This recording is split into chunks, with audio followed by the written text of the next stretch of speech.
I was going to make a video the other day about people bad-mouthing their exes, well, their kids' mothers or fathers. Granted, I put something out there on Father's Day because I was agitated, but that wasn't about anyone that I have kids with. That was about somebody else altogether. Because for some people, Father's Day or Mother's Day can harbor a lot of insecurities, frustration, anger, resentment, sadness. But I don't want to tell you all my business, but let's just say whomever I have children with, I try to be cordial with. And, it wasn't always that way. But the one thing I did remember along the way was that the child will see how you treat their other parent, and it is a reflection on themselves. So you're saying, I hate my baby daddy, I hate your dad. They internalize that and they hear, I hate you, you're just like him. I hate it. I hate him. He's ugly. He's dumb. He's stupid. And they think that you're talking about them, even though you're talking about the dad. The children hear that you're talking about them. And the same goes with a mom. The same goes for a mother. Men degrading the mother and saying horrible things about her, talking about what happened between the two of them. That's none of the child's business. The child has a rough enough road ahead of them. They're probably only going to have one of yous in their lives, and they don't need to hear your bickering and fighting.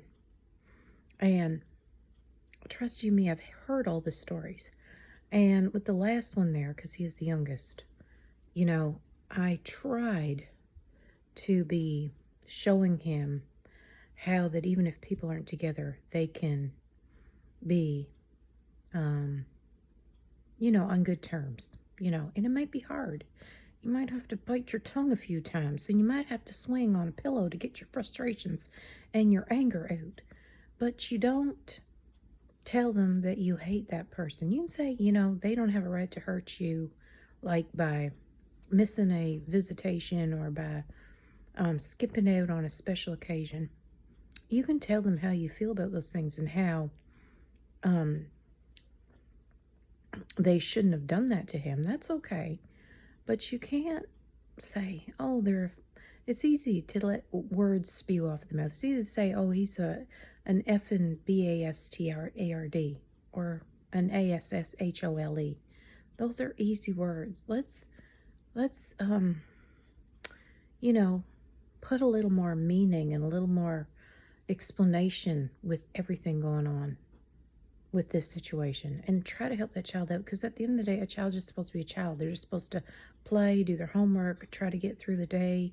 They probably have to deal with bullies and scary teachers and all sorts of things. They don't need parents drama. Y'all made a baby together. Y'all must have got along for a few minutes at that. So, that's your choice. The child didn't ask to be here. I made a better video. I may release it later on, but don't vilify either parent.